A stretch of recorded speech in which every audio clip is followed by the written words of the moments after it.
പൊതുതെരഞ്ഞെടുപ്പിനെ വെല്ലുന്ന തരത്തിലുള്ള ഉപതെരഞ്ഞെടുപ്പ് പ്രചരണമാണ് പാലക്കാടും വയനാടും ചേലക്കരയിലും കണ്ടത്. പാലക്കാടിനെ സംബന്ധിച്ചിടത്തോളം സമാനതകളില്ലാത്തൊരു പ്രചരണം, ആരോപണങ്ങൾ, ആക്ഷേപങ്ങൾ, വിവാദങ്ങൾ.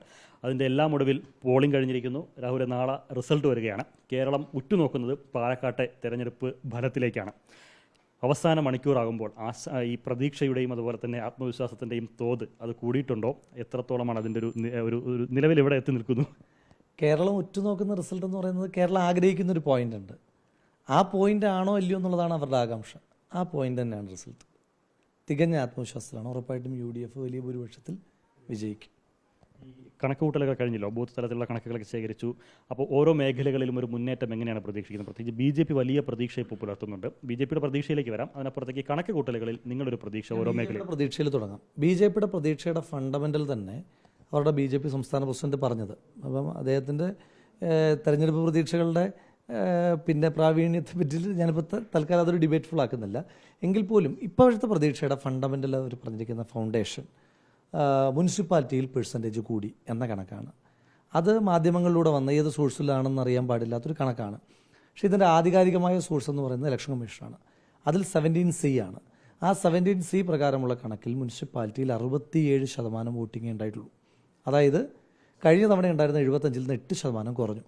മുനിസിപ്പാലിറ്റി പോലെ പാലക്കാട് നിയോജകമണ്ഡലത്തിൻ്റെ സിംഹഭാഗം വരുന്ന പ്രദേശത്ത് അത്ര വോട്ട് പെർസെൻറ്റേജ് കുറയുക എന്ന് പറഞ്ഞാൽ അവിടെ പ്രതീക്ഷ വച്ചിരിക്കുന്ന ആളുകൾക്കാണ് ക്ഷീണം ഉണ്ടാവുക. ഒന്ന്.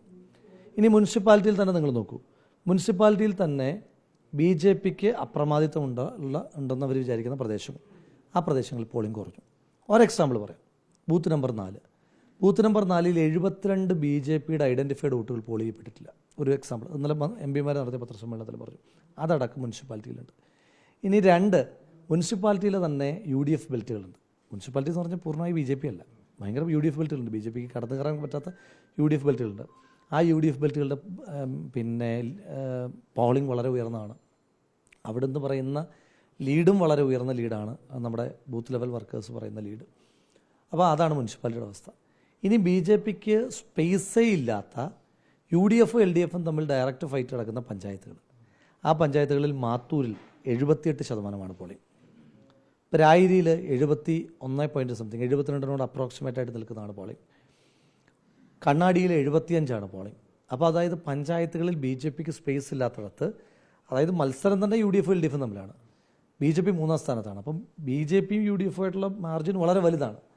ആ മേഖലയിൽ പോളിംഗ് ഉയർന്നതുമാണ്. അപ്പോൾ സ്വാഭാവികമായിട്ടും മുനിസിപ്പാലിറ്റിയിലെ BJPയുടെ മുനിസിപ്പൽ ഭരണത്തിനെതിരായിട്ടുള്ളൊരു വികാരം ഉണ്ടായിട്ടുണ്ട്.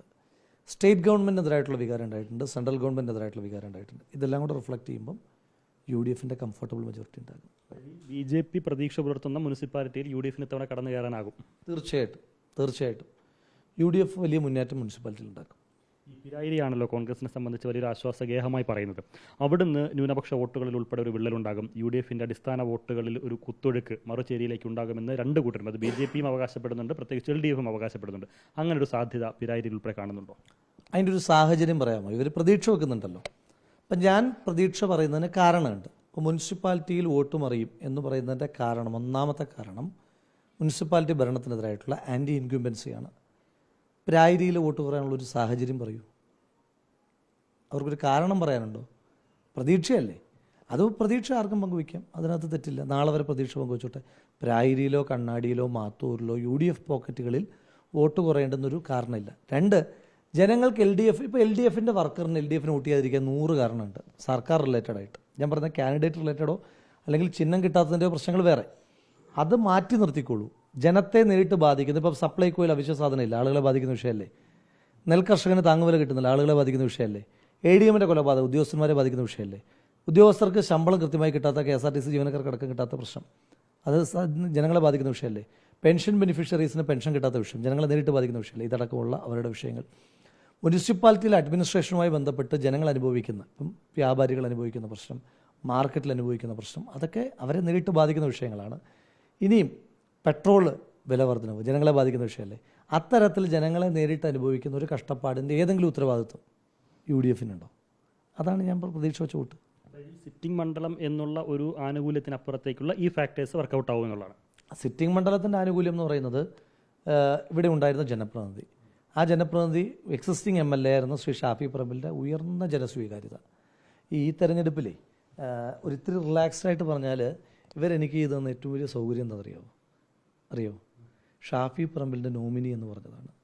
അയാൾക്ക് വലിയ വികാരമുള്ളൊരു മണ്ഡലത്തിൽ ഇപ്പം ഞങ്ങൾ ഒരുമിച്ച് പ്രചരണം നടത്തി ഒരു 7-8 ദിവസം കൊണ്ട് എസ്റ്റാബ്ലിഷ് ചെയ്യേണ്ടുന്നൊരു കാര്യം. ഇപ്പം ഞങ്ങൾ തമ്മിലുള്ള വ്യക്തിപരമായ ബന്ധത്തിൻ്റെ വ്യാപ്തി പാലക്കാട്ടെ എല്ലാ വോട്ടർമാർക്കും അറിയണമെന്ന് നിർബന്ധമില്ലല്ലോ. അപ്പോൾ ഷാഫി പറമ്പിലിനെ പ്രോയായി നിൽക്കുന്നൊരു മണ്ഡലത്തിൽ ആ മണ്ഡലത്തിൽ ഷാഫി പറമ്പിലിൻ്റെ നോമിനി എന്ന് പറഞ്ഞിട്ട് എന്നെ അടിക്കാൻ ഉപയോഗിച്ച് വടി കൊണ്ട് അവർക്ക് തന്നെ ജനം അടി കൊടുത്തു. ഞങ്ങളൊരു 7-8 ദിവസം പ്രചരണത്തിന് ഒരുമിച്ച് നിന്നിട്ട് നടത്തേണ്ടുന്ന എസ്റ്റാബ്ലിഷ്മെൻറ്റ് അവരുണ്ടാക്കി തന്നു. 2 ശ്രീ VK ശ്രീകണ്ഠൻ MP സ്വീകാര്യത. ഒരു MP ഇത്രയും ഇപ്പം ഈ കഴിഞ്ഞ തെരഞ്ഞെടുപ്പിൽ അതായത് 2019 3-ാം സ്ഥാനത്ത് പോകുമെന്ന് പ്രവചിക്കപ്പെട്ടിരുന്നിടത്തുനിന്ന് അയാൾ 10,000-ലധികം വോട്ടുകളുടെ ഭൂരിപക്ഷത്തിൽ ജയിച്ചു വന്നിടത്തുനിന്ന് ഇത്തവണ പോളിറ്റ് ബ്യൂറോ മെമ്പർ ശ്രീ വിഷ്ണുനാഥിൻ്റെ ഭാഷ കടമെടുത്താൽ CPM അധികാരത്തിൽ വന്നാൽ അവരുടെ പ്രധാനമന്ത്രിയാകേണ്ടുന്ന ആളാണ് ശ്രീ വിജയരാഘവൻ. കാരണം അവരുടെ പ്രത്യേകത പോളിറ്റ് ബ്യൂറോ മെമ്പർ ഉണ്ടെങ്കിൽ അവർക്കാണല്ലോ പ്രാധാന്യം കൊടുക്കുക. CPM അധികാരത്തിൽ വന്നാൽ CPMൻ്റെ പ്രധാനമന്ത്രിയാണ് ശ്രീ വിജയരാഘവൻ. ആ പ്രധാനമന്ത്രി സ്ഥാനാർത്ഥിയാണ് ഇയാൾ 75,000 വോട്ടിന് പരാജയപ്പെടുത്തിയത്. അത് പാലക്കാട് മണ്ഡലത്തിൽ മത്സരിക്കാൻ വന്നപ്പോൾ ഞാൻ മനസ്സിലാക്കിയ കാരണം പറയട്ടെ, അത് അടിത്തട്ടിലേക്കുള്ള ജനങ്ങളുമായിട്ടുള്ള ബന്ധമാണ്. അടിത്തട്ടിൽ ജനങ്ങളുമായി ബന്ധമുള്ള 2 ജനപ്രതിനിധികൾ ശ്രീ ഷാഫി പറമ്പിലും ശ്രീ VK ശ്രീകണ്ഠനും അവരുടെ പ്ലസ് വോട്ട് ഒരു വലിയ ഫാക്ടറാണ്. അതിനപ്പുറത്തേക്ക് രാഹുൽ, ഈ പാർട്ടിയിൽ ചില പ്രശ്നങ്ങൾ ഉണ്ടായിരുന്നല്ലോ പാലക്കാട്. ആ പ്രശ്നങ്ങൾ ഏതെങ്കിലും തരത്തിൽ പ്രതിഫലിക്കുമെന്നോ അത് പാർട്ടി വോട്ടുകളിൽ വിള്ളലുണ്ടാക്കാൻ സഹായിക്കുമെന്നോ? കാരണം നിരവധി പേർ സ്ഥാനാർത്ഥിത്വം പ്രഖ്യാപിച്ചതിന് പിന്നാലെ സരിന് പിന്നാലെ ഷാനിബിന് പിന്നാലെ പലരും കൊഴിഞ്ഞു പോകുന്ന ഒരു സാഹചര്യം പറയട്ടെ. ഞാൻ അതിനകത്ത് ക്ലാരിറ്റിയോടുകൂടി ഇതുവരെ കൃത്യമായി പറഞ്ഞിട്ടില്ല. ഇപ്പം പാർട്ടിക്കകത്ത് പ്രശ്നം എന്ന് പറഞ്ഞു, ഒന്ന് ഇപ്പം എതിർ സ്ഥാനാർത്ഥിയായി വന്നയാൾ, പിന്നെ താങ്കൾ പറഞ്ഞ പേര്, പിന്നെ 3 പേര്, മൊത്തം 5 പേരാണ് പാർട്ടി വിട്ടു എന്ന് പറയപ്പെടുന്നത്. അതിനകത്ത് ആദ്യത്തെ 2 പേർക്ക് ഈ മണ്ഡലവുമായിട്ടൊരു ബന്ധമില്ലാത്തവരാണ്. ഈ മണ്ഡലത്തിലെ വോട്ടർമാരോ മണ്ഡലത്തിൻ്റെ ഭൂമിശാസ്ത്രവുമായിട്ട് ബന്ധമുള്ളവരോ അല്ല, അത് വിട്ടേക്കും. അപ്പം മണ്ഡലത്തിലെ വോട്ടർമാർ പോലും അല്ല എന്നുള്ളതാണ് ഒന്നാമത്തെ പോയിന്റ്. ഇനി മണ്ഡലത്തിനകത്തെ ഒരു പഞ്ചായത്ത് മെമ്പർ ആ വാർഡിൽ UDF ലീഡ് ചെയ്യും. ഈ തെരഞ്ഞെടുപ്പിൽ ആ വാർഡിൽ പ്രായിരിലെ ആ വാർഡിൽ UDF ലീഡ് ചെയ്യും. അപ്പോൾ അതിനകത്ത് ആത്മവിശ്വാസമല്ലോ. പിന്നുള്ള 2 പേര് 4-5 വർഷം മുമ്പ് പാർട്ടിയിൽ പ്രവർത്തനം നടത്തിപ്പോയവരാണ്. അന്ന് പിന്നെ ഇത് വാർത്ത കൊടുക്കുന്നൊരു സമയത്ത് ഇതാണല്ലോ ട്രെൻഡ്. ഇത് ട്രെൻഡായിരിക്കുന്ന സമയത്ത് ആ 2 പേര് 5 വർഷം മുമ്പ് പാർട്ടി പ്രവർത്തനം നടത്തിയ ആളുകൾ പാർട്ടി വിട്ട കാര്യമാണ്. അപ്പം 3 പേരാണ് തത്വത്തിൽ. അതിലൊരാൾ മാത്രമാണ് മണ്ഡലത്തിനകത്തുള്ളത്. ആ ഒരാൾ പഞ്ചായത്ത് മെമ്പറാണ്. ആ മെമ്പറുടെ വാർഡിൽ നമ്മൾ ഭൂരിപക്ഷം കിട്ടുമെന്ന് പറഞ്ഞു. ബാക്കി എന്താ പ്രശ്നം നിങ്ങൾ പറ? വേറെ ഏതാ പ്രശ്നം? ഒരു പ്രശ്നം പറയും. ഈ മണ്ഡലത്തിൽ സജീവമാകാത്ത ഒരു നേതാവിൻ്റെ പേര് പറ. ഇനി നിങ്ങൾ പറഞ്ഞൊരു വിവാദം കത്തായിരുന്നു. കത്ത് തെരഞ്ഞെടുപ്പിന് മുൻപ് വന്നതാണ് എന്ന് നിങ്ങൾ പുറത്തുവിട്ട വാർത്തകളിൽ തന്നെയുണ്ട്. ഇനി ആ കത്ത് ശരിയാണെന്ന് തന്നെ വിചാരിച്ചു. ആ കത്തിനകത്ത് കൊടുത്തിരിക്കുന്ന പേരുകാരുണ്ടല്ലോ, ആ പേരുകാരിൽ ആരെങ്കിലും ഈ മണ്ഡലത്തിൽ ചുമതലകൾ ഏറ്റെടുക്കാതെ ജോലി ചെയ്യാതിരുന്നിട്ടുണ്ടോ? അതിൽ ഒരു പേരുകാരിയുടെ കാര്യം പറയാം, പ്രത്യേകമായിട്ട് മെൻഷൻ ചെയ്യാം. ആ കത്തിനകത്ത് യഥാർത്ഥ കത്താണോന്നോ അവരത് ഒപ്പിട്ടിട്ടുണ്ടോ എന്നൊന്നും ഞാൻ ഇതുവരെ ചോദിച്ചിട്ടില്ല. അതുകൊണ്ട് എനിക്കതറിയില്ല. ഇനി അങ്ങനെ ഉണ്ട് എന്ന തലത്തിൽ തന്നെ ഞാൻ പറയാം. അതിനകത്ത് ഒരു പേരുകാരിയാണ് തുളസി ടീച്ചർ, KPCC ജനറൽ സെക്രട്ടറി. തുളസി ടീച്ചറിന് ചുമതലയുള്ള മണ്ഡലമാണ് മാത്തൂരാണ് ഈ തെരഞ്ഞെടുപ്പിൽ ഏറ്റവും ഉയർന്ന ശതമാനം ഉണ്ടായത്. അവരൊരു ചുമതലക്കാരി എന്ന നിലയിൽ അവിടെ ചെയ്തിട്ടുള്ള സേവനം ഉണ്ടല്ലോ.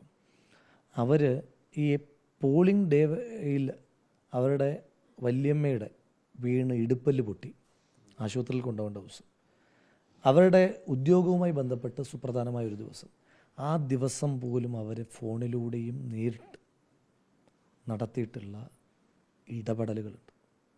ആ ഇടപെടലുകൾ വളരെ വലുതാണ്. അത്ര ആത്മാർത്ഥമായിട്ടാണ് അവർ ജോലി ചെയ്തത്.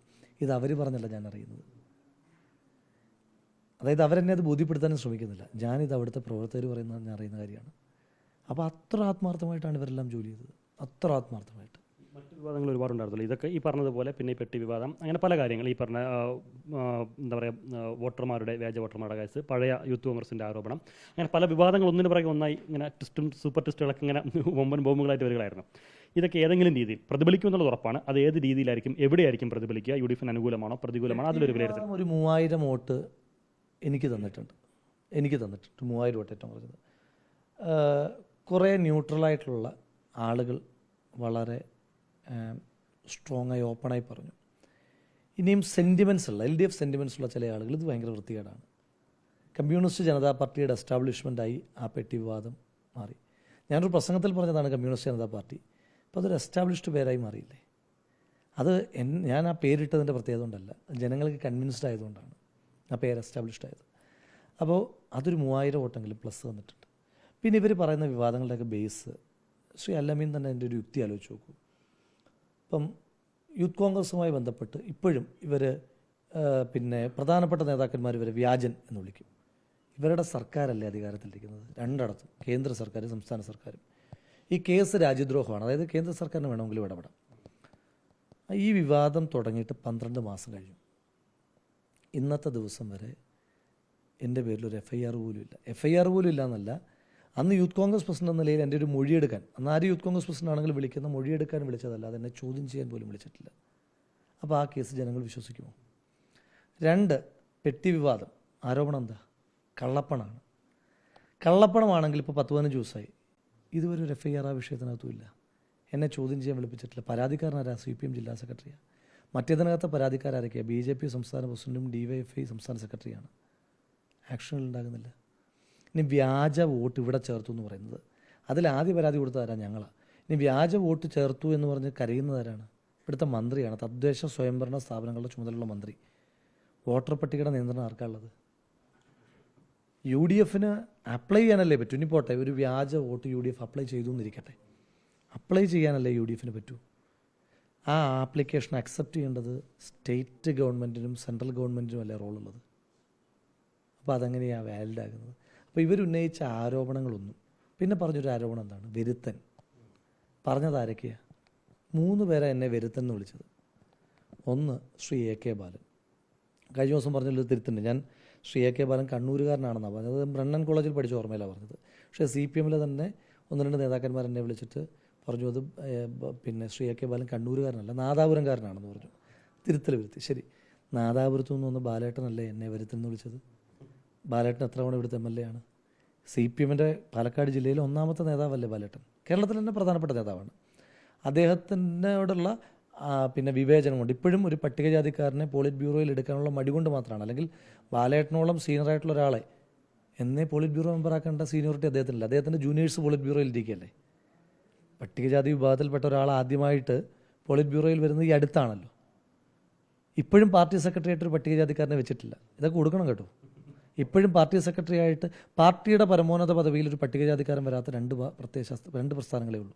ഒന്ന് RSSൻ്റെ സർസംഘചാലക്, 2 CPM ജനറൽ സെക്രട്ടറി. പോട്ടെ, ബാലേട്ടന് വേണ്ടിയിട്ട് ഞാൻ പറഞ്ഞതാണ്. ബാലേട്ടൻ പോളിറ്റ് ബ്യൂറോ മെമ്പറാകേണ്ട ആളാണ്. ആ ബാലേട്ടനാണ് എന്നെ ഒരു തവണ വരുത്തെന്ന് വിളിച്ചത്. പിന്നെ എന്നെ വരുത്തെന്ന് വിളിച്ചത് ആരാണ്? ഇവിടുത്തെ ഇടതുപക്ഷത്തിൻ്റെ സ്ഥാനാർത്ഥി. അദ്ദേഹം ഏത് ജില്ലക്കാരനാണ്? അദ്ദേഹം തൃശ്ശൂർ ജില്ലക്കാരനല്ലേ. ഇനി എന്നെ വരുത്തെന്ന് വിളിച്ചതാരാണ്? BJP സംസ്ഥാന പ്രസിഡന്റ് ശ്രീ സുരേന്ദ്രൻ. അദ്ദേഹം അങ്ങനെ പറയുമ്പോൾ കോഴിക്കോട് ഉള്ളിയേരിക്കാരനെ അദ്ദേഹം എൻ്റെ പത്തനംതിട്ട ജില്ലയിൽ വരെ ഒന്ന് മത്സരിച്ചിട്ടുള്ള ആളാണ്. അദ്ദേഹം മത്സരിച്ചിട്ടില്ലാത്ത ജില്ലകൾ കുറവല്ലേ. അദ്ദേഹം എല്ലാ ജില്ലയിലും മത്സരിച്ചിട്ടുള്ള ആൾ എന്നെ വരുത്തെന്ന് വിളിച്ചു. അപ്പോൾ ഇവർ 3 പേര് എന്നെ വരുത്തെന്ന് വിളിക്കുമ്പോൾ പാലക്കാട്ടെ ജനങ്ങൾ എങ്ങനെയാണ് അതിനെ കാണുക? അപ്പോൾ ഇവർ പറഞ്ഞ ഏത് ആരോപണത്തിനാണ് അടിസ്ഥാനം ഉണ്ടായിരുന്നത്? അപ്പോൾ അതെല്ലാം ജനങ്ങൾ ചിന്തിക്കും, ചർച്ച ചെയ്യും. ഈ ന്യൂനപക്ഷ വോട്ടുകളാണ് എപ്പോഴും കോൺഗ്രസിനൊരു ആശ്വാസമായിരുന്നത്. പ്രത്യേകിച്ച് BJP ഭയമൊക്കെ ഉള്ളതുകൊണ്ട് അത് ആ തരത്തിൽ വരാറുണ്ട്. പക്ഷേ ഇപ്പോൾ ഈ സന്ദീപ് വാര്യരുടെ എൻട്രി അത് BJP ന്യൂനപക്ഷ വോട്ടുകളൊരു സ്പ്ലിറ്റ് ഉണ്ടാക്കി എന്നുള്ളതാണ് അവരുടെ ഒരു വാദം. അങ്ങനെ കരുതുന്നുണ്ടോ? ഈ അവസാനം വന്ന പത്രപരസ്യമൊക്കെ അത് എഫക്ട് ചെയ്തിട്ടുണ്ടെങ്കിലും സന്ദീപിൻ്റെ വരവും സന്ദീപിൻ്റെ മുൻകാല പ്രവർത്തനങ്ങളും അത് കോൺഗ്രസിന് കിട്ടേണ്ടിരുന്ന UDF കിട്ടേണ്ടിരുന്ന ന്യൂനപക്ഷ വോട്ടുകളിൽ പ്രത്യേകിച്ച് മുസ്ലിം വോട്ടുകൾ ഒരു സ്പ്ലിറ്റ് ഉണ്ടാക്കി കരുതുന്നുണ്ട്? ഒന്ന് ന്യൂനപക്ഷമോ ഭൂരിപക്ഷമോ എന്നുള്ളതല്ല. UDF കരുത്ത് എല്ലാ കാലഘട്ടത്തിലും സെക്കുലർ വോട്ടാണ്. സെക്കുലറിസം ത്രട്ടൻ ചെയ്യപ്പെടുമ്പോഴാണ് UDF വീക്കൻ ചെയ്യപ്പെടുന്നത്, അല്ലേ? അപ്പം സെക്കുലറിസം വിജയിക്കുമ്പോൾ UDF വിജയിക്കും, കോൺഗ്രസ് വിജയിക്കും. കമ്മ്യൂണലിസത്തെ തകർക്കാൻ പറ്റുന്നതും സെക്കുലറിസത്തിനാണ്. അതാണ് ഒരു പ്രത്യയശാസ്ത്രപരമായ മറുപടി. ഇനി 2, ഒരു ന്യൂനപക്ഷ കമ്മ്യൂണിറ്റിയിൽപ്പെട്ട ഒരാൾക്ക് BJPയുടെ വർഗീയതയോട് ആശങ്കയുള്ള ഒരാൾ, ആ ആളുടെ ഒരാളുടെ എക്സാമ്പിൾ എടുക്കാം. ആ ആൾക്ക് ഒരാൾ RSSൽ നിന്ന് കൊഴിയുന്നതാണോ അയാൾ RSSൽ തന്നെ തുടരുന്നതാണോ സന്തോഷവും ആശ്വാസവും? അങ്ങ് പറയൂ, യുക്തി വെച്ച് പറയൂ. ഒരാൾ കൊഴിയുന്നതല്ലേ. അപ്പം ശ്രീ സന്ദീപ് വാര്യർ എന്ന് പറയുന്ന RSSൻ്റെ BJPയുടെ വക്താവായി നിന്നിരുന്ന അവരുടെ ഫേസ് വാല്യൂ ഉണ്ടായിരുന്ന ഒരാൾ, ആ ആൾ അപ്പുറത്തുനിന്ന് കുറയുമ്പോൾ RSSൻ്റെ ശക്തി കുറയുകയല്ലേ. ഒരാളുടെ എണ്ണമെങ്കിലും കുറഞ്ഞില്ലേ? പോട്ടെ, സന്ദീപ് വാര്യരുടെ ബാക്കി സ്വാധീനത്തെ പറ്റിയൊന്നും ഞാൻ കിടക്കുന്നില്ല. ഒരാൾ കുറഞ്ഞില്ലേ? അത് ഈ പറയുന്ന കമ്മ്യൂണിറ്റിക്ക് ആശ്വാസമല്ലേ വരിക? 1. 2, കൺഫ്യൂഷൻ ആർക്കെങ്കിലും ഉണ്ടായിരുന്നെങ്കിൽ, ഉണ്ടെന്ന് ഞാൻ വിചാരിക്കുന്നില്ല, ഉണ്ടായിരുന്നെങ്കിൽ അതിനെ തീർക്കുന്നതായിരുന്നു CPM-ൻ്റെ പത്രപ്പരസ്യം. ആ പരസ്യത്തിൻ്റെ പ്രത്യേകത, പരസ്യത്തിന് പണം കൊടുത്തത് RSS, പരസ്യം വന്നത് CPM, വോട്ട് കിട്ടിയത് UDF അല്ലേ? അതൊരു ന്യൂനപക്ഷ കമ്മ്യൂണിറ്റിപ്പെട്ട ഒരാളെ കളിയാക്കുകയല്ലേ? എൻ്റെ ആത്മാർത്ഥയില്ലായ്മ ആലോചിച്ച് നോക്കൂ. ശ്രീ സന്ദീപ് വാര്യർ എന്ന് പറയുന്ന മുൻ RSSകാരൻ്റെ സ്റ്റേറ്റ്മെൻറ്റുകൾ കൊടുക്കുക. അങ്ങനെയാണെങ്കിൽ ഇപ്പോഴും RSSകാരനായിരിക്കുന്ന സുരേന്ദ്രൻ്റെ സ്റ്റേറ്റ്മെൻ്റ് എന്താ കൊടുക്കാഞ്ഞത്? ഇപ്പോഴും RSSകാരനായിരിക്കുന്ന ഇവിടുത്തെ BJP സ്ഥാനാർത്ഥിയുടെ ഇതേ വിഷയങ്ങളിൽ ഇതേ നിലപാടെന്താ കൊടുക്കാഞ്ഞത്? അത് മൂന്നും കൊടുത്തിരുന്നെങ്കിൽ, ശ്രീ സുരേന്ദ്രൻ്റെ കൊടുത്തിരുന്നെങ്കിൽ, ശ്രീ സന്ദീപ് വാര്യരുടെ കൊടുത്തിരുന്നെങ്കിൽ, ശ്രീ കൃഷ്ണകുമാറിൻ്റെ കൊടുത്തിരുന്നെങ്കിൽ അതിന് പിന്നെയും ഒരു സ്വാഭാവികത വന്നേനെ. ഒന്നാമത്തെ പ്രശ്നം അത്. 2, ആ പരസ്യം എല്ലാ പത്രത്തിലും കൊടുക്കാഞ്ഞെന്താണ്? ഹിന്ദു പത്രത്തിൽ പരസ്യം കൊടുത്തു. സാധാരണഗതിയിൽ കേരളത്തിൽ തിരഞ്ഞെടുപ്പ് നടക്കുമ്പോൾ ഹിന്ദു പത്രത്തിൽ പരസ്യം കൊടുക്കാറില്ല. ഹിന്ദു പത്രത്തിൽ പരസ്യം കൊടുത്തതിൻ്റെ കാരണം അങ്ങേക്ക് അറിയാമോ? അതിൻ്റെ ഒരു കാരണമുണ്ട്, അങ്ങ് അന്വേഷിച്ചാൽ മതി. പാലക്കാട് മുനിസിപ്പാലിറ്റിയിലാണ് ഹിന്ദു പത്രം ഏറ്റവും അധികം വിറ്റഴിയപ്പെടുന്നത്, സർക്കുലേഷനുള്ളത്. ആ ഹിന്ദു പത്രത്തിൽ എന്താ ഇതേ പരസ്യം കൊടുക്കാഞ്ഞത്? ഹിന്ദു പത്രത്തിൽ ഈ പരസ്യം കൊടുക്കാഞ്ഞത് എന്താണ്? ഇനിയും വേറൊരു മാധ്യമത്തിൽ വന്നു, മലയാളത്തിലെ ഒരു പ്രധാനപ്പെട്ട മാധ്യമത്തിൽ വന്നു. 2 പേജ് ഉണ്ടായിരുന്നു, 4 പുറം ഉണ്ടായിരുന്ന 2 പേജ് ഉണ്ടായിരുന്ന 4 പുറം വാർത്ത വന്നു, പരസ്യം വന്നു. അതിനകത്ത് എന്താ ഇത് കൊടുക്കാഞ്ഞത്? അപ്പം കൃത്യമായി ഇന്ന പോക്കറ്റുകളിലേ പോകാൻ പാടുള്ളൂ എന്ന് ഇവർക്ക് നിർബന്ധമുണ്ട്. ഇപ്പോൾ ഇവർ ചോദിക്കുന്നുണ്ട്, ഇത് ആ പോക്കറ്റുകളുടെ പത്രമാണെന്ന് നിങ്ങൾ പറയുകയല്ലേ എന്ന്. ഇതിപ്പം പകലാണ് എന്ന് നമ്മൾ ശാസ്ത്രീയമായി തെളിയിക്കേണ്ട ആവശ്യമുണ്ടോ?